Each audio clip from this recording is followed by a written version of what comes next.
Saludos, bendiciones y mucha shalom para cada uno de los integrantes de esta hermosa Kehilá de Yehoshua. También para los radioescuchas de Radio Shalom, la estación con el Ruach, quienes se reúnen en este tiempo especial de delicia, en este hermoso Yom Shabbat. Así que, Shabbat Shalom, amada familia. Qué bendición saludarles. Saluda a su Aj Mauricio Leandro López, estudiante de Raíces Hebreas. Por amor y misericordia del Eterno, gracias a su extensión y a su amor, estoy aquí en las Kehilá de Yehoshua, mentoreado por nuestros amados mentores, nuestro amado Morearon, nuestra amada Araceli de Morales, con un cuerpo de morín, también estudiantes, dispuestos a servirle a cada una de las personas, hogares, familias y descendencias en el amor de Yeshua, yendo siempre a la fuente verdadera que es la Emet, y a la raíz de nuestra fe. Siempre las raíces de nuestra fe son importantísimas. Importante poder concentrarnos en esta porción de Parashat de esta semana, la cual nos compete en este hermoso estudio de Shabbat, en este hermoso reposo. Oremos a nuestro Abba.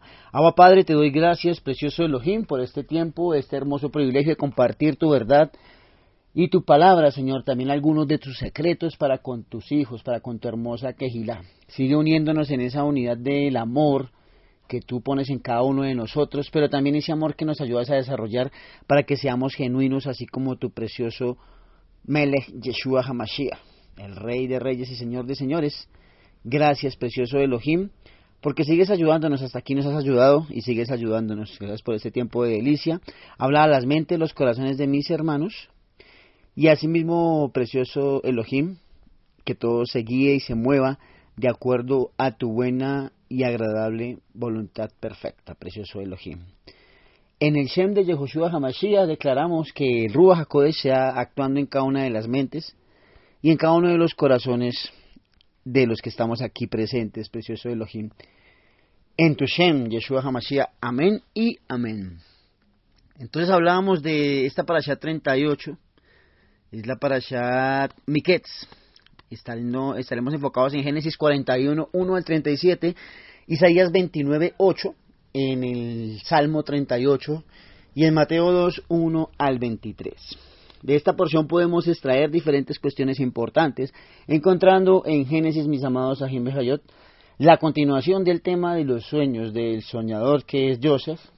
Asimismo, como pasó a ser de soñador, pasó a ser el elegido de su padre, siendo el elegido de su padre, pasó a ser el soñador, y asimismo el soñador pasó a ser el odiado por sus hermanos.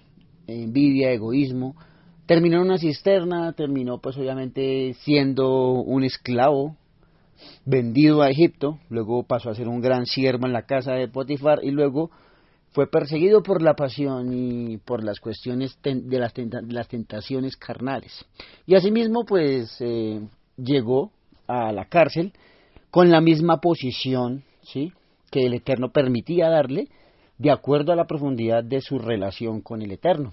Entonces, algo muy importante. Y asimismo vemos que interpreta sueños bajo la sabiduría divina y la revelación divina, allí en esta cárcel, para lo que fue el panadero y el copero. En esta porción nos competirá hablar sobre el tema de los sueños del faraón, y como lo podemos encontrar, lo que nos muestra ahí Génesis 41, cuando ustedes lo aborden, ahí encontrarán del 1 al 37 todo esto que sucede en cuanto a estos sueños. Ahí en Isaías 29:8 encontramos algo también revelador sobre los sueños, y es muy importante, porque todo es una integridad dentro de este tema de los sueños. Entonces vemos que en Isaías 29:7 al 8, nos dice la Torá: entonces todas las naciones peleando contra Ariel, todos los que estén en guerra contra Jerusalén, los baluartes alrededor de ella, los pueblos que la tribulan, se desvanecerán como un sueño, como visión en la noche. Ahí vemos dos aspectos importantes, que son lo que es la visión en la noche, ¿sí?, una visión en la noche que se desvanece, es importante esto. Y también el desvanecimiento por medio de Elohim hacia este pueblo, que es como un sueño, ¿sí? Y será como un hombre hambriento soñando que está comiendo, pero cuando despierta su estómago está vacío. O un hombre sediento soñando que está bebiendo, pero cuando despierta está seco y exhausto. Será así para la horda de todas las naciones que pelean contra el monte de Sión. Es algo muy tremendo y delicado, ¿no? Entonces aquí nos muestra este capítulo o estos versículos que no es precisamente lo que soñamos, es lo que vamos a tener, sino sencillamente soñamos un deseo profundo de nuestro corazón, de acuerdo a lo que nos enseña Isaías. Abordando en el Tejilín 38 encontramos algo muy hermoso, y es una oración de un penitente, ¿sí? Un penitente pues puede ser una persona que está en una penitenciaría, o sea, en una cárcel. Y esas cárceles no solamente son físicas, mis amados Ajim Bejayot, las cárceles también son mentales, también hay cárceles almáticas y cárceles espirituales, ¿sí? Por eso dice que Yeshua se llevó con él la cautividad.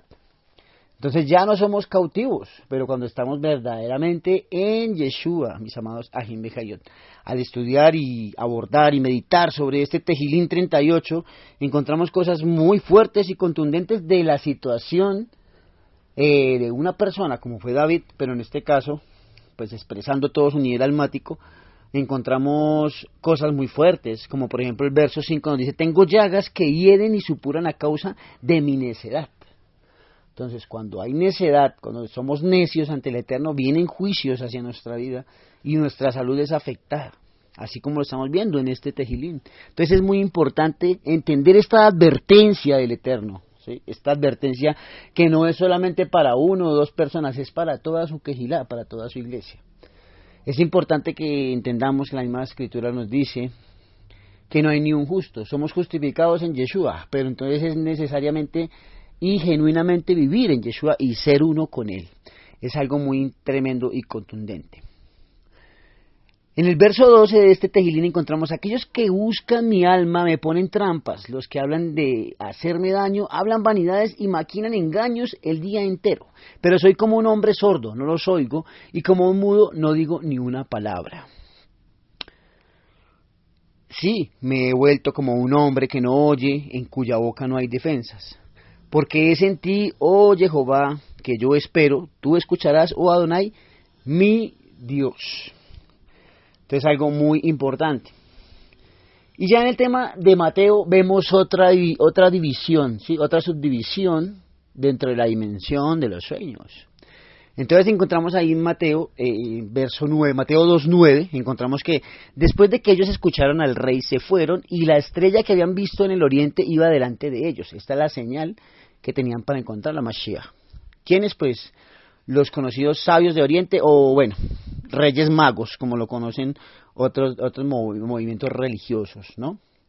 Importante pues que estos magos también los vemos en la historia de Joseph, ¿sí? Y estos magos de Egipto no pudieron encontrar la revelación del sueño de Faraón. Pero bueno, ya abordaremos hacia ese tema al respecto. Entonces dice que delante de ellos, hasta que llegó y se detuvo encima del lugar donde estaba el niño, pero se les mostró en un sueño que no deberían volver a Herodes, por lo que tomaron un camino diferente a su país. Aquí vemos que los sueños dan instrucción y guianza, ¿sí? Importante, dirección por medio del Eterno. Después que ellos se fueron, un ángel de Dios se les apareció en un sueño.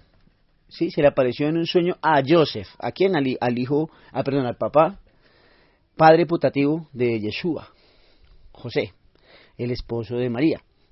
Levántate, toma al niño de su madre y huye a Misrayim. Quédate allí hasta que yo te diga que regreses, porque Herodes buscará al niño para matarlo.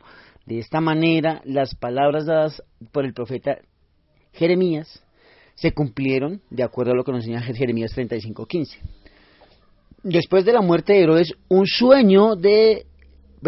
ángel de Dios se apareció en un sueño a Joseph en Israel nuevamente,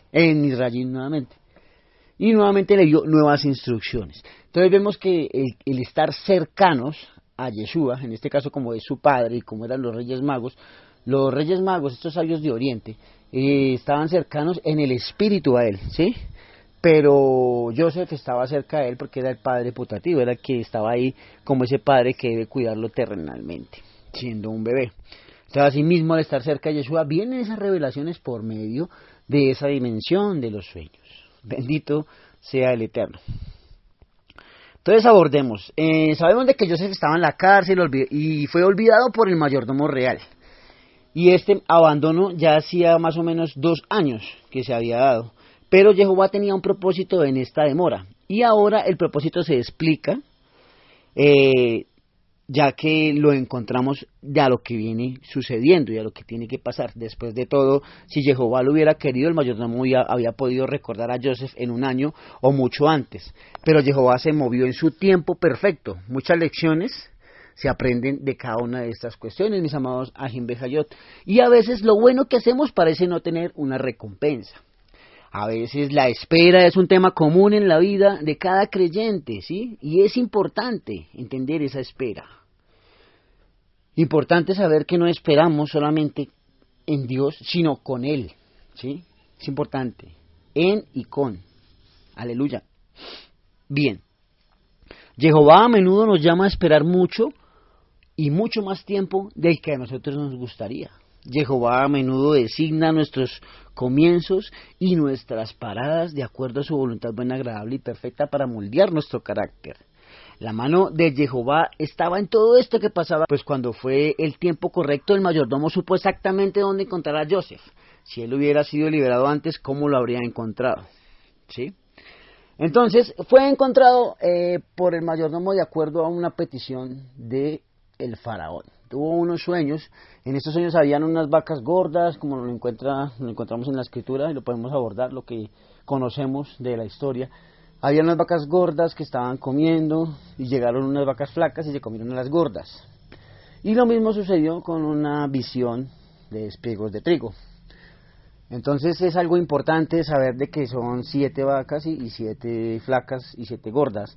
Son 7 años de abundancia y 7 años de prosperidad, de acuerdo a lo que nos muestra la Torá. Pareciera un sueño loco, sí, claro, esto era un sueño loco, pero real a la vez, pero era un mensaje contundente de Jehová. Y así como les estaba diciendo, mis amados Ajim Bejayot, Jehová habla a través de todas sus cuestiones a nosotros hoy. Él puede usar medios sobrenaturales y cosas extrañas, incluso cosas locas, como la que le pasó a Faraón. Mas normalmente Jehová nos habla a través de su palabra. Recordemos lo que nos dice Hebreos 1, del 1 al 2. En muchas partes, de muchas maneras, habló Jehová con nuestros padres por los profetas desde el principio. Pero en estos últimos días Él ha hablado con nosotros en el Hijo, a quien ha designado como el heredero de todas las cosas, confirmado en el Tejilín 2.8, y a través de Él creó el universo, confirmado en Colosenses 1:15-16. Entonces, Faraón obviamente por estos sueños estaba súper agitado, una cosa tremenda. Así que Faraón no tomó esto meramente como un sueño loco en su espíritu, realmente él sentía que había algo importante. Así que él contó los sueños a sus sabios, pero no pudieron interpretarlo. No había quien pudiera interpretar sus sueños. José le dijo al copero y al panadero en prisión, ¿no son de Dios las interpretaciones? Esto nos lo muestra Génesis 48 como lo estudiamos. La interpretación pertenecía a Jehová. Y él no les dio ese conocimiento a los magos de Egipto, así como les pudo haber dado ese conocimiento a los magos que llevaron los regalos para Yeshua, ¿no? Entonces eso es muy importante. Pueden haber diferentes culturas, pero asimismo Elohim puede llegar a cualquier tipo de cultura, a hablarle y a usarlos y a llevarlos a mover a cada uno de estas personas de acuerdo a su cultura, sin nada de temas de que sean unos de allí y otros de acá. Recordemos que Jehová no hace acepción de personas. Entonces es muy importante entender este contexto uniendo las dos partes del Brit Hadashah con lo que nos está mostrando aquí el tema del relato de Joseph en Bereshit. Aleluya. Entonces, mis amados Ajim Bejayot, muy importante que la confirmación del sueño también indicó la urgencia del mensaje. Todo sucedería pronto y en breve, o sea, da un auxilio del Eterno. Jehová habló todo esto a través de Joseph, usando a Joseph como una guía para el faraón. Algunos de nosotros desearíamos que Jehová nos guiara de esta manera sobrenatural, como usó a Joseph para esta revelación de los sueños del faraón, ¿sí?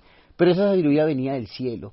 Y asimismo, tú puedes interpretar un sueño, pero también tienes que dar el consejo oportuno para la solución a ese sueño, o el plan divino, ¿sí? Teniendo en cuenta que Jehová es un Dios integral, Él actúa con todas las cuestiones, uniéndolas para que todo salga de acuerdo a su voluntad buena, agradable y perfecta dentro de su diseño. Entonces muchos de nosotros quieren la guía de Jehová en forma de un mapa que muestre a dónde ir y qué hacer.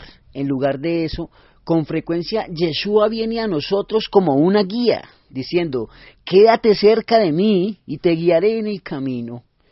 En lugar de buscar un mapa, mi amado Ajim Bejayot, busca una guía, el mensajero de Jehová, Yeshua vivo en su Kehilá, por medio de su Ruach HaKodesh.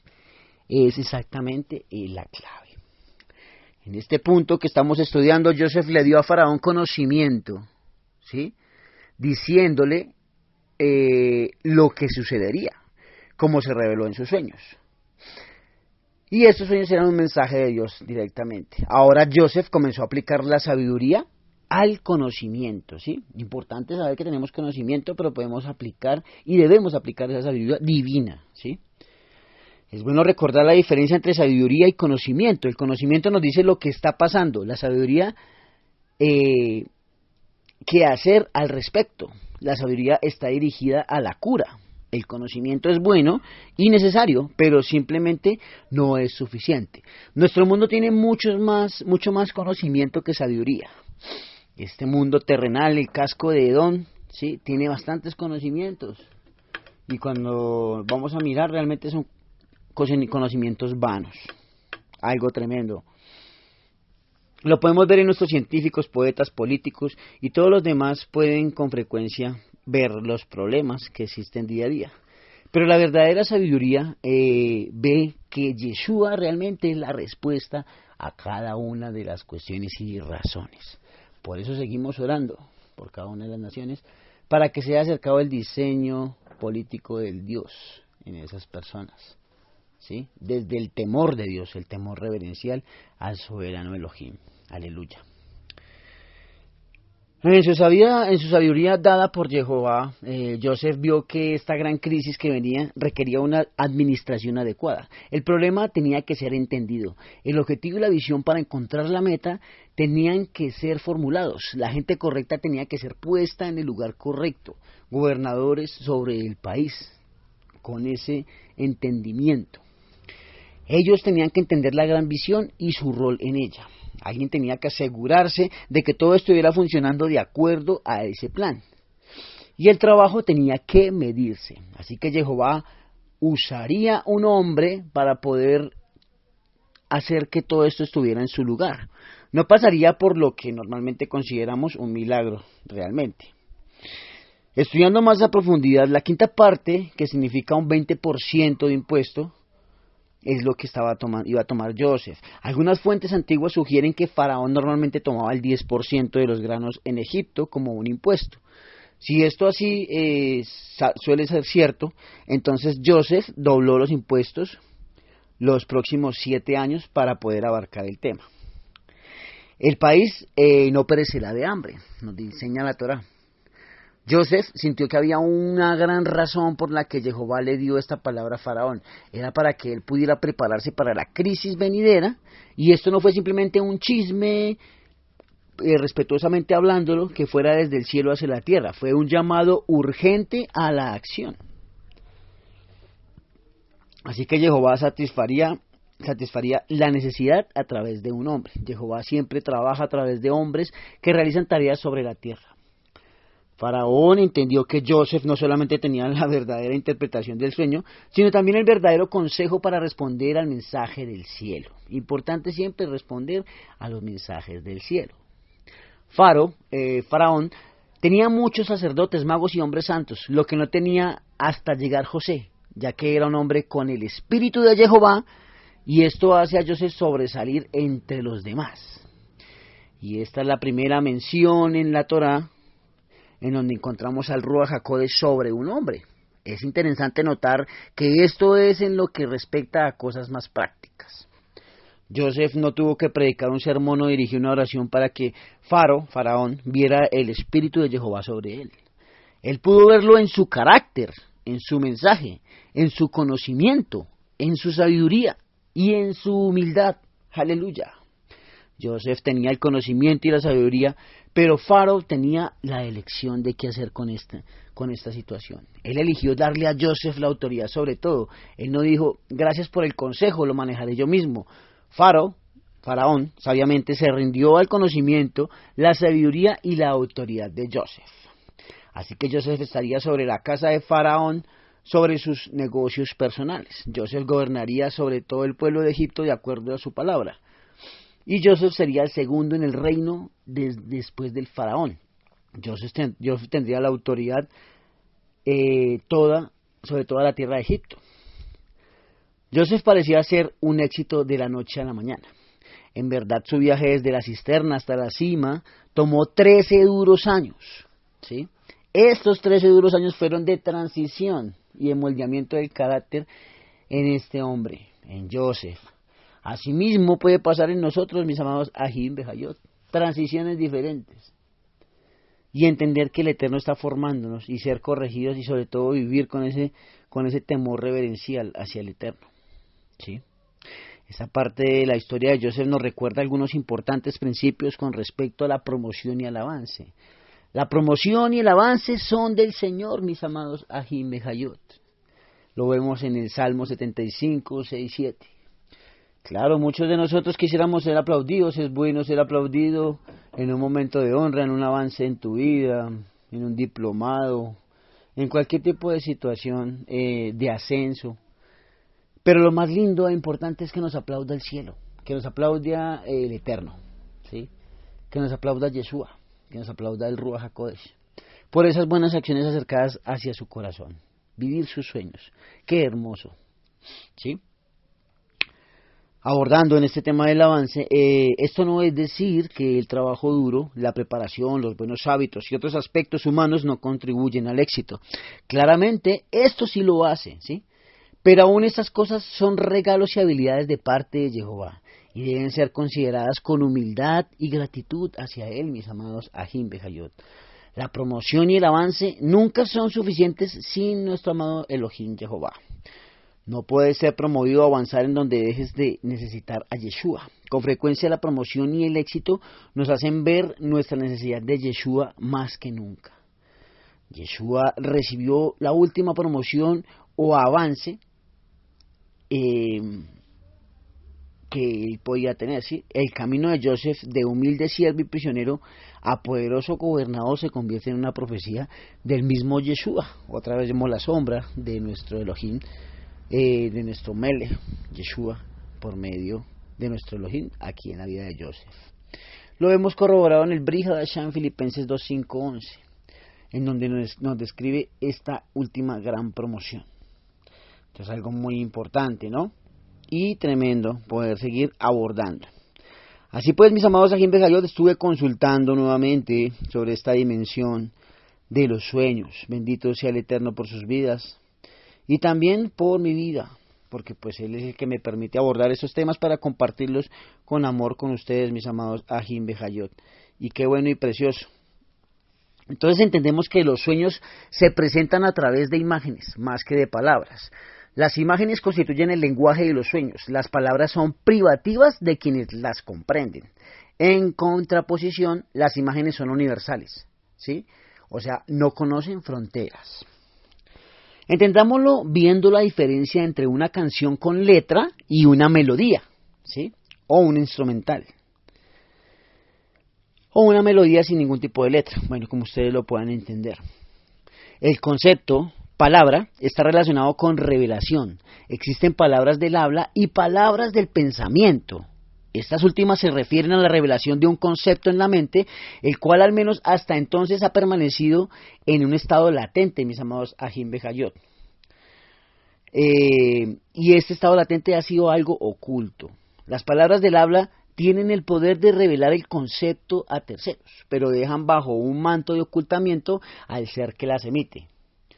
Las palabras del pensamiento, en cambio, son impenetrables para otros, pero sumamente reveladoras para uno mismo.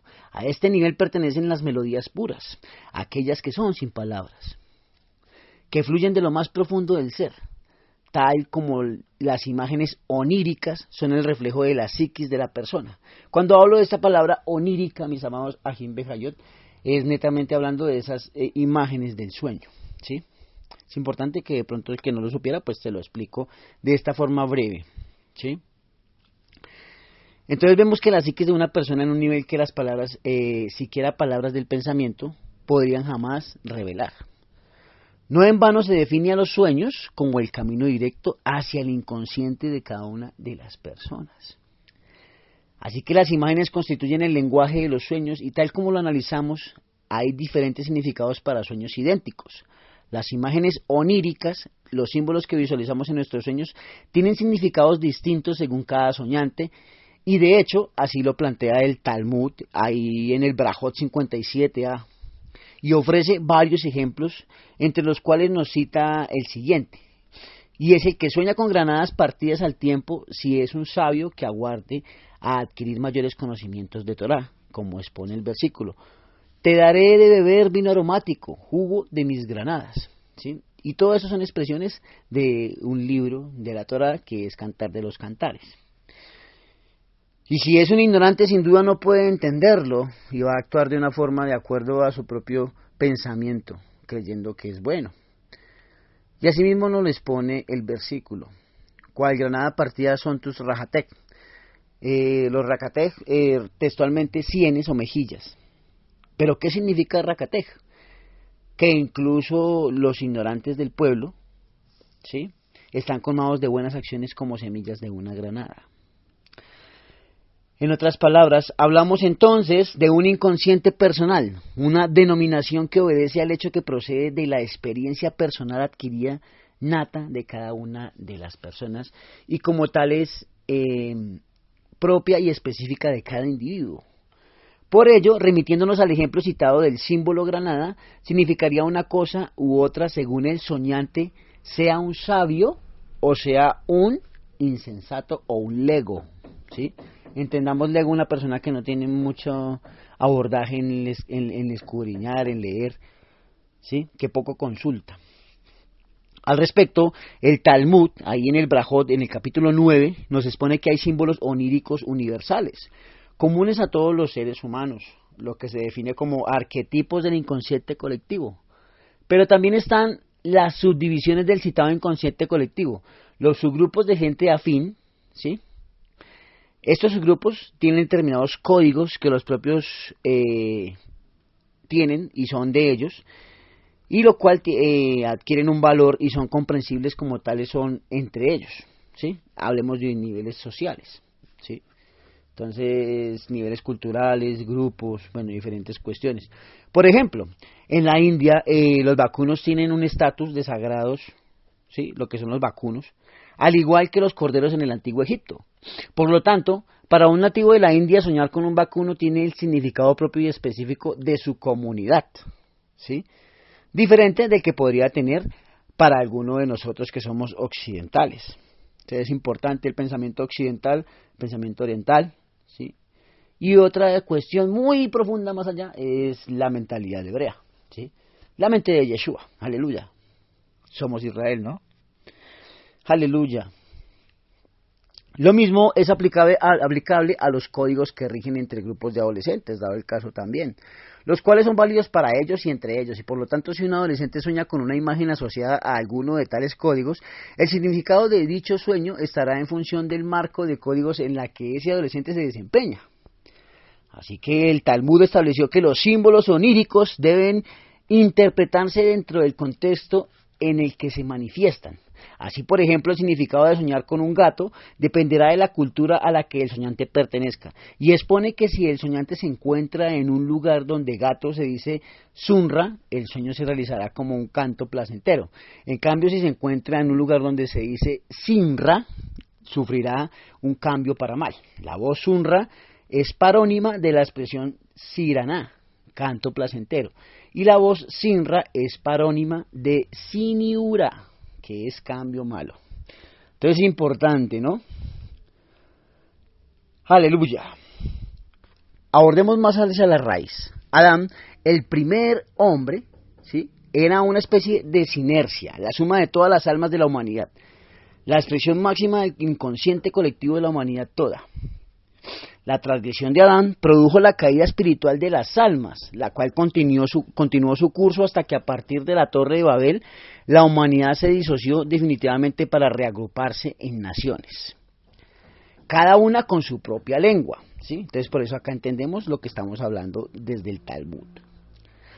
Y cada uno de estas con su propia lengua, con su propia idiosincrasia, con sus propios códigos, y cada cual un cual subgrupo del inconsciente colectivo representado por Adán, ¿sí? Entonces hay un inconsciente colectivo que es a nivel cultural y hay un inconsciente propio de cada persona. Importante, ¿no? Esta capa de registro de experiencias psíquicas, ¿sí?, se denomina inconsciente colectivo y descansa sobre otra capa más profunda, lo inconsciente primordial, formado por las experiencias primordiales, previas aún a la creación de la humanidad y previas aún a la misma creación del universo, como nos lo expone el libro del Zohar, el libro del esplendor. El Supremo se fijó en la Torá y creó el mundo. Esto lo vemos en la parte 2 del folio 161b. Y a ese mismo concepto alude la Torá en su primera palabra, Bereshit, ¿sí?, que es Génesis, en el principio. Generalmente como Génesis o en el principio. Sin embargo, la primera letra de dicha palabra, B, en vez de significar en, bien puede significar con.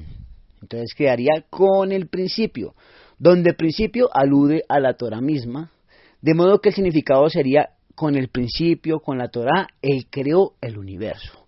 Es decir, el universo fue concebido a través de la lente de la Torá y creado a través del molde de la Torá. Y en esta línea, la voz principio debe tomarse en sus dos acepciones. En sentido temporal como primero, porque la Torá antecedió al universo, y en el sentido cualitativo de fundamento, puesto que en ella la Torá constituye el fundamento y la creación completa de todo lo existente, tangible o intangible. Por consiguiente, las imágenes y símbolos relacionados con esta capa primordial solo podrían ser interpretados por alguien afín de la misma. Un interpretador de sueños podrá interpretar la simbología de la subdivisión a la que él mismo pertenezca o comprenda, pero no podrá interpretar símbolos que pertenezcan a otros grupos, a otras culturas y menos aún símbolos propios de ese inconsciente primordial absoluto.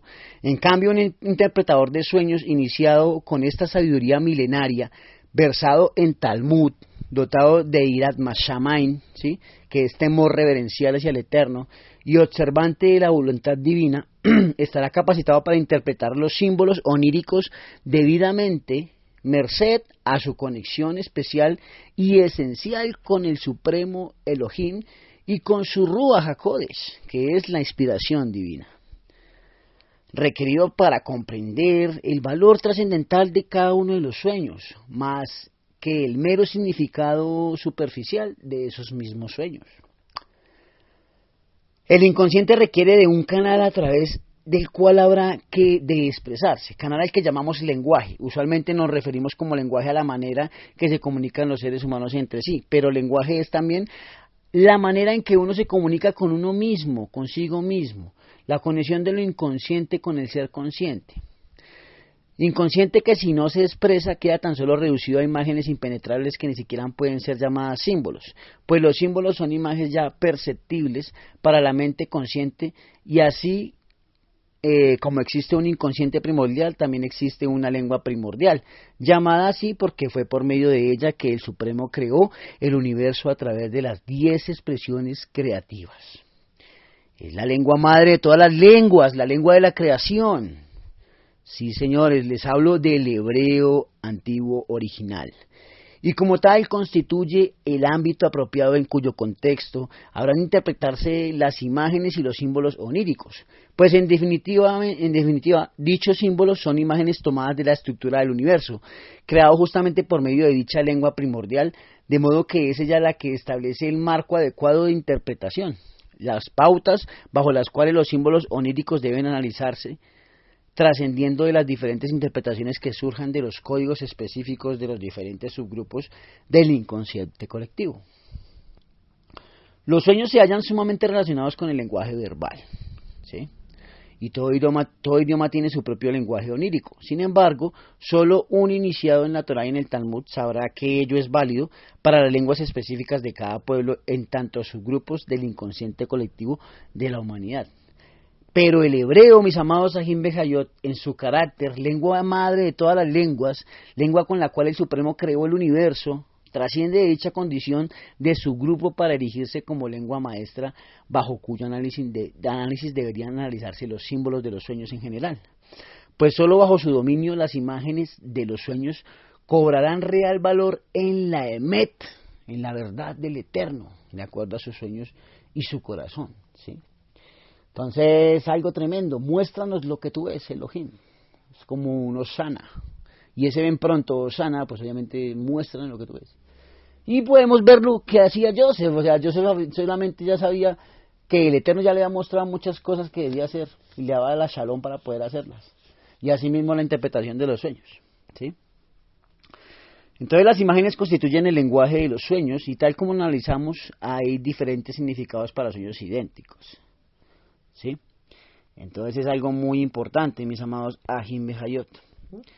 Y bueno, en ese orden de ideas, importante pues entender todo lo que nos enseña tanto el Talmud como algunos libros también escritos por el pueblo de Yehudá. Y es algo tremendo porque pues toda escritura está inspirada por el Eterno, refiriéndose a la Torá, pero asimismo el mismo discernimiento en el Ruach HaKodesh nos permite entenderlo. Esto es algo muy importante. Y bueno, mis amados Ajim Bejayot, ha sido un placer haberles compartido este tiempo especial. Hay gran material para seguir abordando, pero pues se ha acabado mi tiempo en esta porción, deseándoles muchas barajot en sus corazones, vidas, hogares, familias y descendencias. Leí Raot y Shabbat Shalom, amada familia.